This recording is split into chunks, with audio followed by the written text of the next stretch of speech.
Hey everyone, my hair is kind of messy right now because I just woke up. Um, so last night I cried a lot, okay? Um,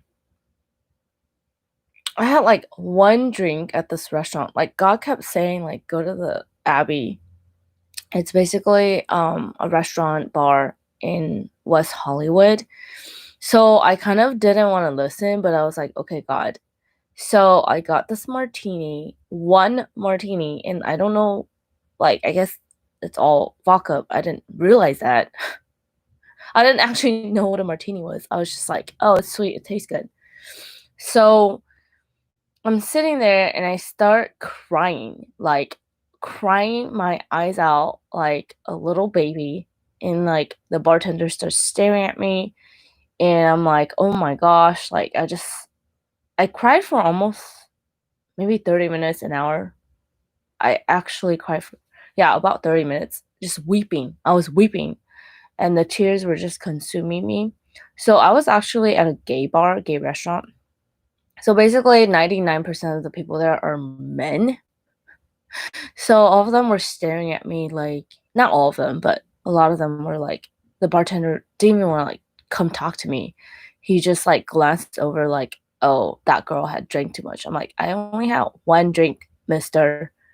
You put too much alcohol in this drink. But anyway, so the reason I was crying was, and it was such a huge emotional breakthrough. Like, I haven't cried like that since like a breakup, which is probably 6 years ago. But remember, God has been putting me through a lot where like I'm learning to open up emotionally. So probably about a year ago, I saw my dad and he didn't take me to the airport, and I went to the airport by myself and I left and we stopped talking altogether. And in 1 year, I reached out continuously, probably reached out 20 times, 30 times, messaged him, called him, no response. The only thing he replied to me was wear a mask. So, do you see my eyes? Do you see this? Look at how puffy it is. Oh my gosh. Oh my god. So basically, after I left Taiwan, I just felt completely shut down. I was like, no, I don't want to get attached to any guys. I don't want to talk to guys. Like, I felt disappointed. I felt sad about just like, we built this relationship and all of a sudden it's just gone, right? And so during the whole year, basically God started to bring a lot of men to me, divine encounters and things like that. And it's been really hard because I didn't realize how much issues I had with men because of my dad. So basically last night I started crying and I kept thinking, oh, I want to see my dad, I want to see my dad, and that was part of why I was crying. But then I thought about it and I was like, oh, basically there was a guy that I was kind of seeing. He's Christian. Oh, my hair is so messy. He's Christian and but has like ironically has he has kids. He has a kid and an ex-wife. So, you know how like you kind of like are attracted to people who like need to heal from certain things because like that's something you need to heal from. So I realized like, wow, like I'm attracted to a person who like basically has a situation kind of like my family, like he's divorced and he has a kid, and I never thought, I was like, God, I don't know why I'm attracted to someone who has a kid, because I don't necessarily want, I didn't think that I would want to be with someone who has a kid. And like through just the issues that we talked about, like just what his ex-wife is like and things like that, it just triggered, and it just triggered a lot of emotions having to do with like my parents' divorce and the fact that like So a few days ago, God was like, go see your dad. And I was like, no, like, God, like, it's going to take 11 hours on the flight and I might have to wear a mask. And then I might have to be quarantined for like 2 weeks. And then I have to renew my visa or passport. And I'm like, oh, God, like, I don't want to, right? I mean, I do want to go see my dad, but I don't want to go through that. So I told my mom about it and she freaked out. She's like, oh, like, why do you want to go see your dad? You should have just stayed in Taiwan. Like, if you come back, don't come find me. And I started sobbing. Like, I was like, oh my God. And guys, I'm like a grown woman, right? But it's just like, I can feel like those issues are still there. So I felt really rejected. And then I texted my mom how I felt because she wouldn't pick up her phone. And she's like, well, I just don't want you to get hurt because last time you were disappointed and like it seemed like your dad didn't want to see you. I was like, no, it's not that my dad doesn't want to see me. It's because like he's trying to avoid feeling guilt or feeling shame about not raising me. So like he's avoiding. So my dad's an alcoholic and he avoids his emotions by drinking. So yesterday I'm at this bar and all these people are like drinking and a lot of them are alone, these men, right? They're unfeeling. They don't want to talk about their emotions. And I wrote like this poem about it. And this verse like really stuck to me. Like how I felt is like people put their hearts in a box. And they say, if I just don't feel, then I'll be safe. And the thing is, you're safe from pain, but you're not necessarily, you don't feel loved, essentially. So yesterday, I was hanging out with this guy. He's Christian as well, and it was so cool because he told me that like he's waiting till marriage. He's not a virgin, but he is celibate. And I was like, that's amazing. Like that is so cool because I feel like God's showing me that there are men out there who are waiting for marriage, who are wanting to have that. So he was super nice. Like the way he complimented me, I was like, wow, God, that's like my love language right now. Like I was like crying and I like cried in front of him, telling him about my mom and how she guilt tripped me. So um so he was really nice and then after like he like tried to hold my hand and then I was like, okay, I have a limit to how much my heart can feel. And I immediately felt my heart go up and I was like, huh? And so him as well, he was like, "Oh, I don't know why, but I'm really attracted to you. I like you." And then all of a sudden, I don't know what it was, but I was like, "Yeah, I'm a prophet." And then he like snapped. And all of a sudden he was bringing up like Bible verses and like trying to dispute with me. And I was like, "Okay, I felt that." And I go, a lot of people start becoming like logical, debating, religious, legalistic because it's a wall that goes up in your heart, and instead of feeling and allowing love to come in, you start becoming logical.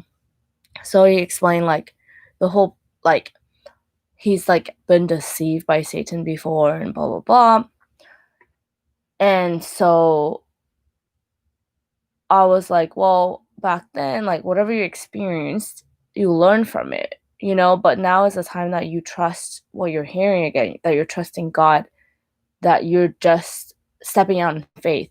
The reason that that I know and I know and I know that God is speaking to me, and I don't need to necessarily like open a Bible and be like, "Is God speaking to me about going to San Diego?"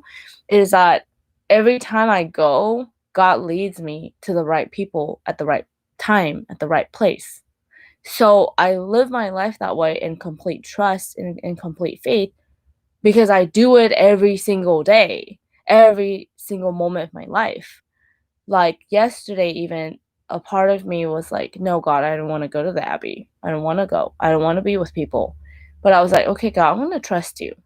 And then I had like this huge emotional like breakdown there. And God placed me there for a reason because He wanted me to be vulnerable in front of all of these men. Like, I knew the security guard, I knew some of the bartenders. I like this girl, I was crying in the bathroom. This girl came to me. She asked for my number. She's like, "Are you okay? Let's go to lunch." Um,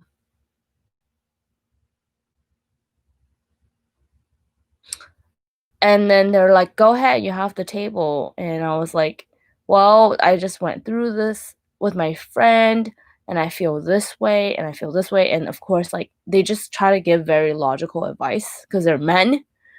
And I was like, "God, why am I doing this?" And I thought about it and I was like, "Oh, because whenever I tell my dad how I feel, like, I kind of shut down. Like, I don't it's like I've talked to my dad about how I felt, but there was always this awkwardness because I didn't grow up with him. So imagine, like, going to a stranger that you don't even know, and he's not very open emotionally, and you're just like, "So, I feel pissed off that you didn't raise me, and then I feel sad that, we're not close, but I am happy that we're hanging out with each other." Well, it's this fear of vulnerability with men because I wasn't ever vulnerable with my dad. I didn't see him growing up, right? So, God will put me in situations where it's like, I'm just, like, completely shut down. I'm like, "Okay, how am I supposed to say how I feel in front of these men?" Because if they're not emotionally vulnerable, if I'm vulnerable, it's very hard. Like, it's hard to be vulnerable with people who are not vulnerable because you don't feel safe. You feel like they're gonna judge you. You feel like they're not gonna respond emotionally or have an emotional reaction. Do you know how many times, even yesterday, I was like calling people and my friend, bless his heart, but he was like, "Well, how do you think they feel? It's a bar. You're ruining the mood." And I'm like, "Sir, okay." You know what I mean? It's like they're just thinking logically about stuff instead of being like, "Oh yeah, that's horrible. Like let me comfort you, you know?" And so many times I've told people how I felt and like they just come with judgment. Like, "Oh well, you shouldn't feel that way. You're too emotional. Oh, you're too dramatic." Or, "Oh, like, what else?" Dude, it's crazy like how emotions are rejected in our society. Like, you're it's like I've even had one guy, oh my god, he quoted a Bible verse. He's like, "Wipe your face, like, wipe your face in private." I'm like, "You're saved under grace, like, not law." So, like, God, like, that's so crazy to think that you're not allowed to cry in public. I cry in public all the time, not because, like, to me, like, showing vulnerability in public is really brave, and it's an example that, like, the world needs to see. People need to see people crying. Like, I realize, like, how hardened, like, the world is, like, I mean, I know guys who have only cried 5, 6 times in their whole life.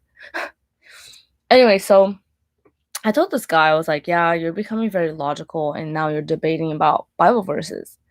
Well, people do that when their hearts go up, when there's a wall that gets built up, and they stop wanting to feel. They stop wanting to be vulnerable or to let love in because essentially religion, like the religious spirit, gets built out of hurt.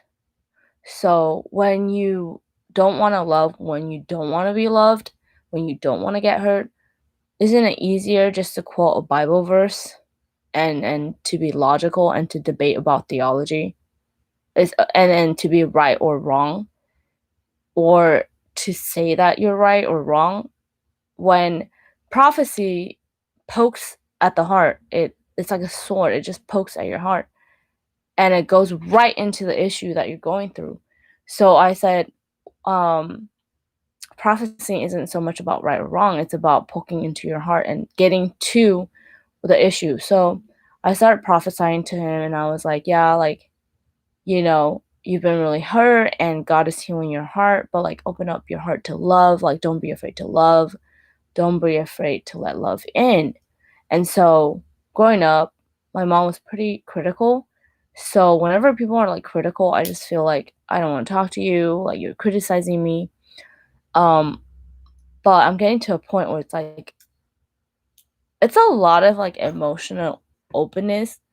You get to a point where you start to share with people how you feel and it's vulnerability. But why is it scary? Because there are people who judge you for your emotions. There are people who want to fix you in that moment.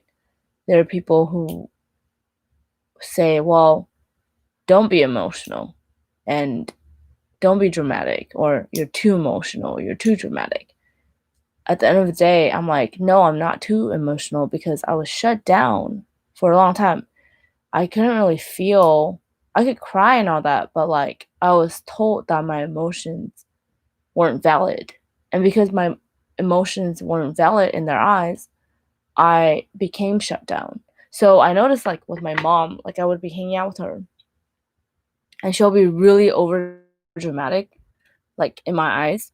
So because she was dramatic, I was like, okay, well, there's no room for my emotions. There's no room for me to feel. So I'm just gonna be completely stoic.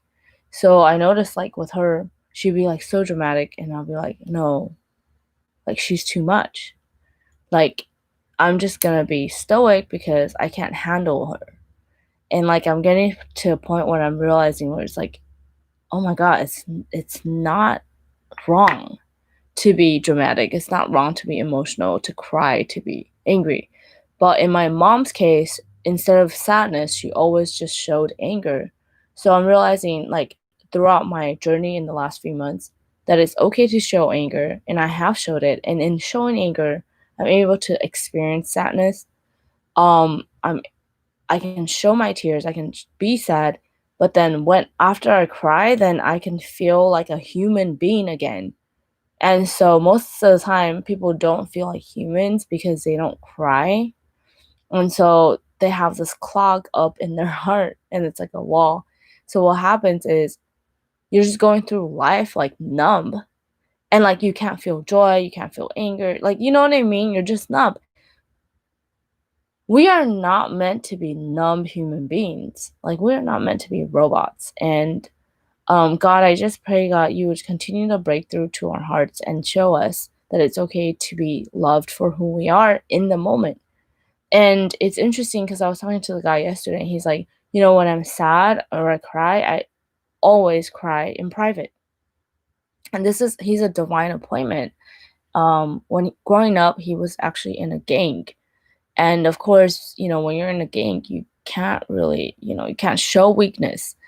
And so I was like, dude, I feel the same way. Like, I used to like try to fix myself first before I meet up with friends. I'm like, I gotta be this happy and cheerful self so that when I meet up with them, I always have a smile on my face and I'm the one fixing people. I'm the one, comforting them. I'm the one ministering. And what the Lord has taught me is like, no, like you freaking deserve to be loved in the moment of weakness. And it was weird because, like, the more I, like, reached out to people, so I was crying my eyes out, and I reached out to people, and it was crazy, like, how shut down their hearts were, like, "Oh, no." Like, "Oh, no, she's feeling these emotions. I can't handle it because I can't handle tears in myself. I can't handle feeling pain in myself." So I realized, like, I actually was like that growing up. Like, I'm like, my mom already had a lot of emotions. So I just, Mom, I want to be alone right now. So I would just leave and be alone because her emotions were just too much for me. Because I didn't have the emotional capacity to realize I was feeling that way. So sometimes there's times like someone will be like super angry and like, I'm so pissed, I'm gonna kill that person. And, like, I'll think about it because I'm numb. I'll think about it and be like, "Oh my god, I feel the same way. I'm pissed." Right? So sometimes you need to be around people who are, like, crying or angry to feel that, "Hey, I'm feeling that way. How come I had delayed emotion?" So when you grow up with emotionally immature parents, that's what happens. That's what happens because they don't talk about their emotions, so you shut down, right? And so you're like, "How am I feeling?" Like, when you have someone yelling at you all the time, criticizing you, you shut down. You don't want to feel. You don't want to feel that pain. You don't want to feel that guilt, right? So you shut down. But then after a while, you're like, I have no emotions. I have no feeling in my heart. And you feel like a ghost. And a lot of our society is operating in that way. And it's actually very scary. Because when you're numb, you have no compassion for other people. When you're numb, you basically self-medicate. You have addictions like pornography. You have addictions, sex addictions. You have, because you can't feel anything. So how are you gonna feel something? Okay, let me do drugs. Let me go have sex with a bunch of people. Let me go watch pornography because I can't feel anything. So what I've realized is, like, when I talk about how I feel with people, I'm letting love in because I'm being vulnerable and I'm being understood, and they're still loving me for how I'm feeling in this moment. I don't have to be perfect for them. I don't have to be happy for them all the time. And I really think that there was this news about this pastor who, like, killed himself, and he had a mega church, he had a family, he had a wife. Why is it that he got so depressed that he killed himself? He probably felt that he needed to be perfect in order to be a minister. He probably felt that I need to have it all together. I need to, like, be at my best self. I need to, like, praise the Lord every single day and, like, not show my vulnerability. And that is a misconception. I believe that ministry is about being vulnerable, is about showing your whole self, is about um being completely honest and truthful about what you're going through so that others can relate to you. And so I think in the beginning of doing ministry, a part of me was like, oh, I'm scared to show that I'm struggling with this. I'm scared to show that this is my past. But it's like, ministry isn't about being perfect. Ministry is about vulnerability. I am putting my heart on my sleeve every single day. I'm telling people my testimony, my past, my present, every single day. These people don't know me. They're strangers, but they feel comfortable to be vulnerable with me. Why? Because I'm vulnerable with them. So I was in a car with my friend and I was telling the Uber driver, like, everything about my life, and she, like, tensed up.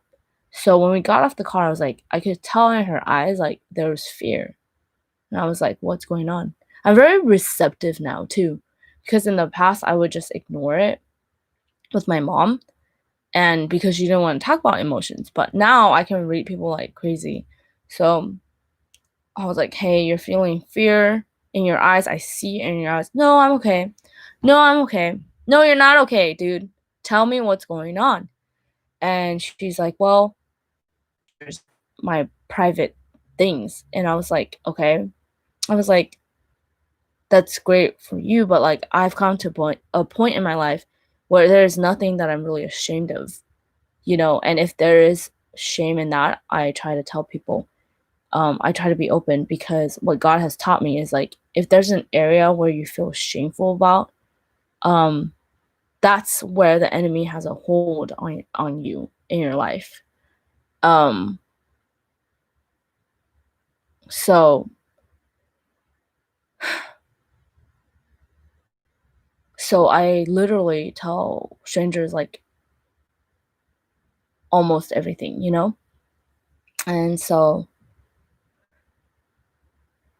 yeah, I mean, I think there are things in our family that, your parents might say, hey, don't tell people that.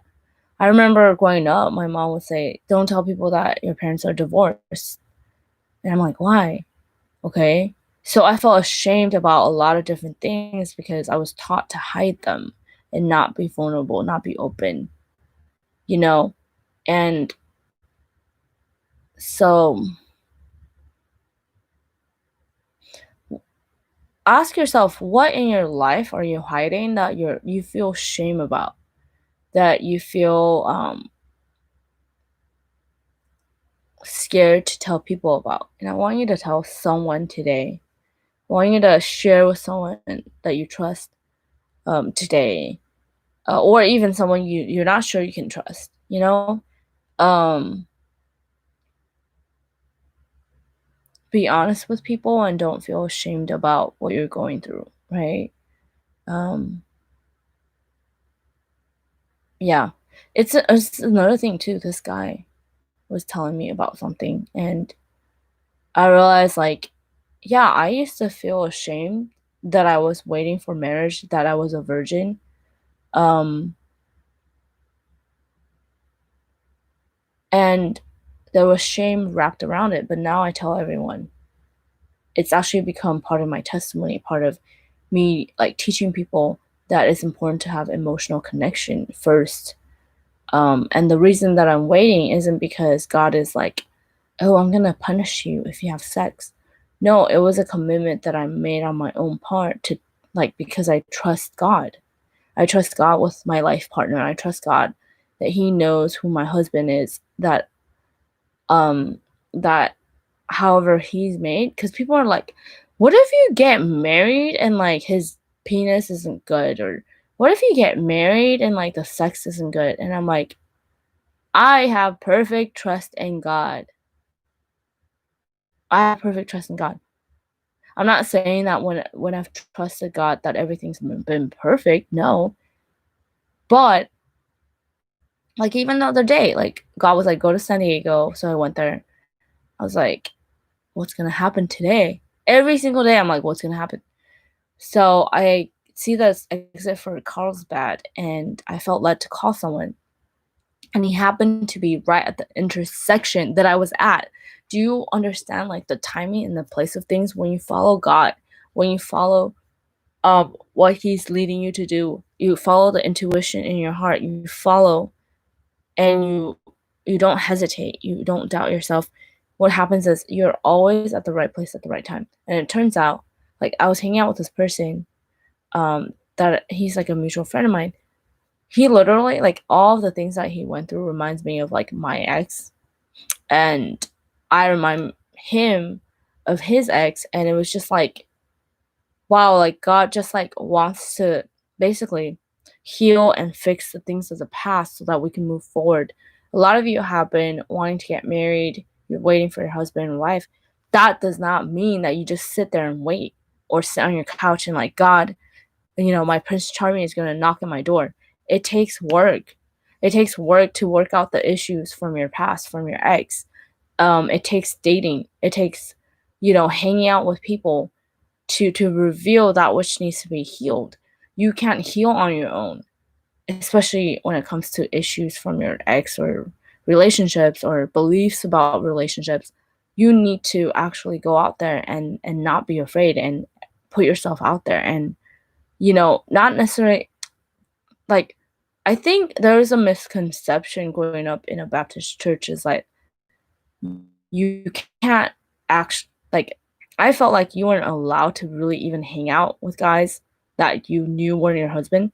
That is so not true. Like, even if you just spend time with someone, it doesn't mean it has to develop to marriage, because there are actually some issues and wounds and healing that can happen when you're talking to someone who has a similar background.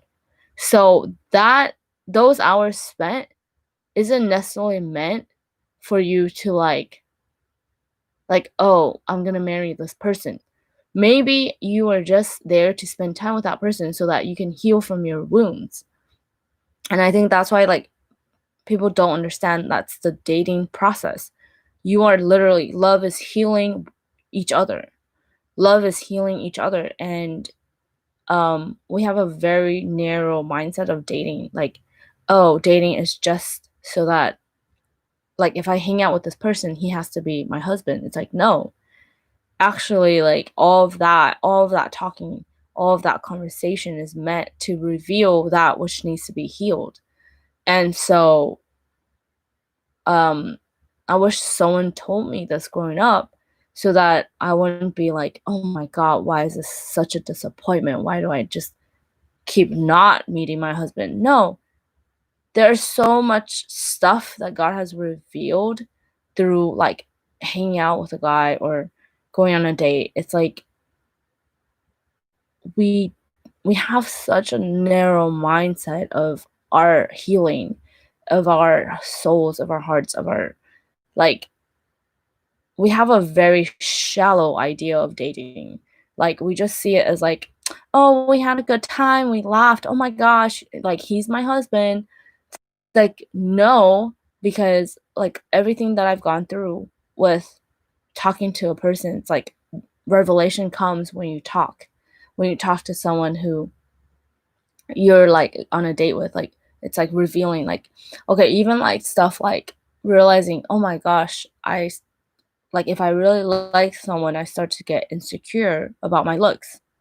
Oh, why is that? God revealed to me that it's because my ex was very controlling and was like, I don't like what you're wearing, go change, you know? And it's like, it made me really insecure, but that insecurity doesn't come out when you're alone. That insecurity comes out when you start to date and when you start to like someone. And so God has always taught me, don't be afraid of what you want. Like, go after it. You want to spend time with someone, go spend time with them. And even if, like, in the moment you're like, well, I'm not sure if he's my husband, it's like, well, just go through it and see what's up.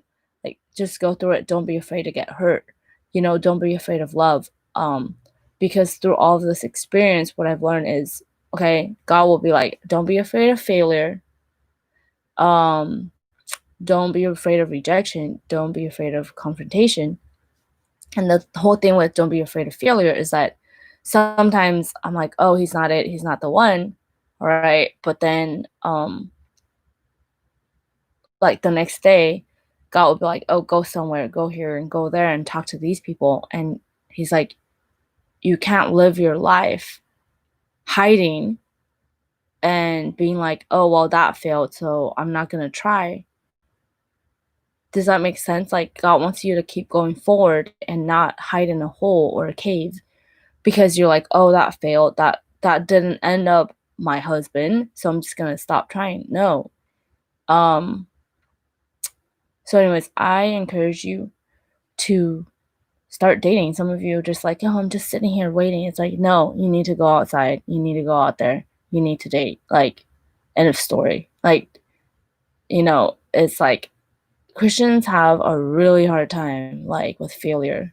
They think that God's just going to tell them, that's your husband, so don't even talk to him because he's just going to come talk to you.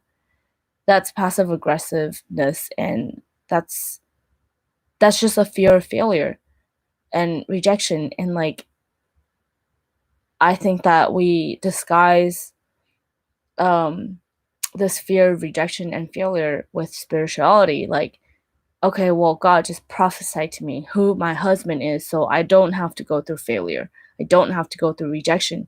And that's witchcraft because you're living in fear of what might happen. Well, God wants you to just live and enjoy your life in freedom, no matter what happens, right? So I just pray. I've had so many friends just say like, "Oh, God told me he's my husband," and it's like that husband went and married someone else. So that's witchcraft because you're not willing to try, you're not willing to be rejected, you're not willing to put yourself out there, and you just want God to just tell you who it is. And you don't need to be vulnerable, and you don't need to be open emotionally, and you don't need to converse with people even. So I really, like, I see that a lot with people, and I'm like, no, like, you need to go and just ask that person for their number. Like, it's not that hard.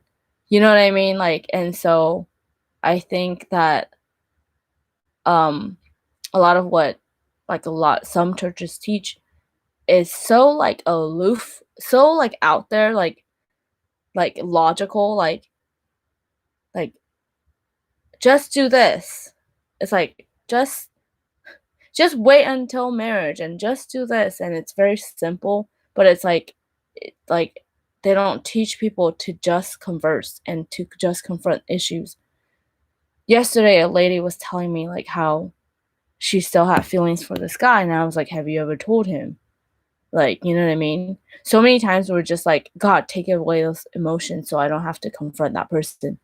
Have you been vulnerable enough to just tell that person, hey, I have feelings for you, and I like you, and I love you? It's like, instead of just like running away and being like, God, take away these emotions, like, why don't you go and tell that person and be honest? Like, I know like I'm being like super blunt about it, but I realize it's actually not that hard to be vulnerable. Once you do it more and more and more. Because people need to hear how you feel about them. Like, and relationship takes two people. You can't just be like, okay, God, like, let me sit in my prayer closet, and just pray about it. No, you need to actually have a conversation and be real with people. And so I pray that this will break into your spirit, that you would let down your walls and like actually like talk to people instead of, hiding in a prayer closet. That's like false humility, false spirituality. Like, God wants you to live your life in freedom, and just, it's not about being perfect. It's about joining in and jumping into the ocean of life. And the ocean of life is not always pretty. It's messy, and it's a lot of crying in front of other people. It's emotional, but that is life. And so don't shy away from that. I think Christians have, oh my God, just a legit fear of failure, a legit fear of like being imperfect.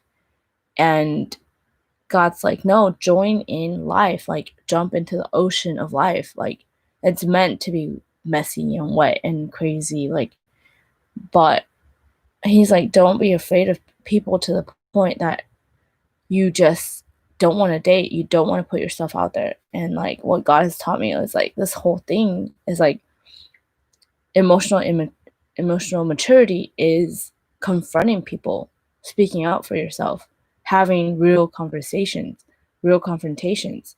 It's not about like false spirituality where you're just sitting in your car by yourself and like, God, give me peace. And it's in your heart, what you mean to do is you mean to talk to someone about how you feel, and you're basically doing witchcraft because you're trying to control your emotions instead of just confronting that person and saying, hey, I'm effing like angry at you. I'm sad because you said this. I'm hurt because you said this. And then talking things through instead of like, I just see so many people are like, oh, I'm just going to sit here and meditate and pray in tongues. I'm like, why don't you open your mouth and go talk to that person and tell them how you feel? Because when you do that, like, sure, you'll feel the emotions, but you're gonna deal with it and confront the issue head on. And like, what emotional hiding is basically when you don't confront the person you need to confront. It's so simple. I wish like more people told me that. It's like, people will be like, no, you need to go take a vacation, you need to rest, you need to take a nap. No, what I need to do is not do yoga.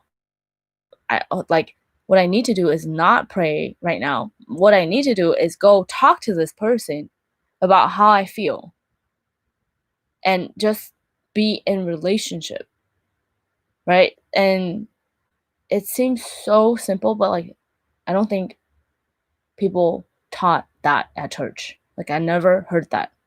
I have never heard that before. Like, practically anyways, you know, it's so easy to just have this like false spirituality, and you don't know how to have real like interpersonal skills, you know, especially when you grow up with a mom that just criticizes you and tells you what to do instead of talk to you about how they feel. So you don't have relationship, you have performance, you have strife, you have works. You don't have relationship because you're just like, do this and do that, and if you don't do what I tell you to, then you're going to be punished. That is not relationship. Relationship is conversation. Relationship is interaction. It's not an authoritarian lifestyle, you know? So, anyways, there's a lot I'm learning, and I just pray that God bless you today. Consider giving to this ministry and sowing a seed. And you can do that on my website as well. I encourage you to subscribe to it. My website is rebekkalien.com. Look, if you feel like, I've been really blessed by her teachings and prophetic words, sow into this ministry. Oh, let me see. And I love you guys. Here it is. Here it is. Here it is. And share or like or comment, Oh, that's too many.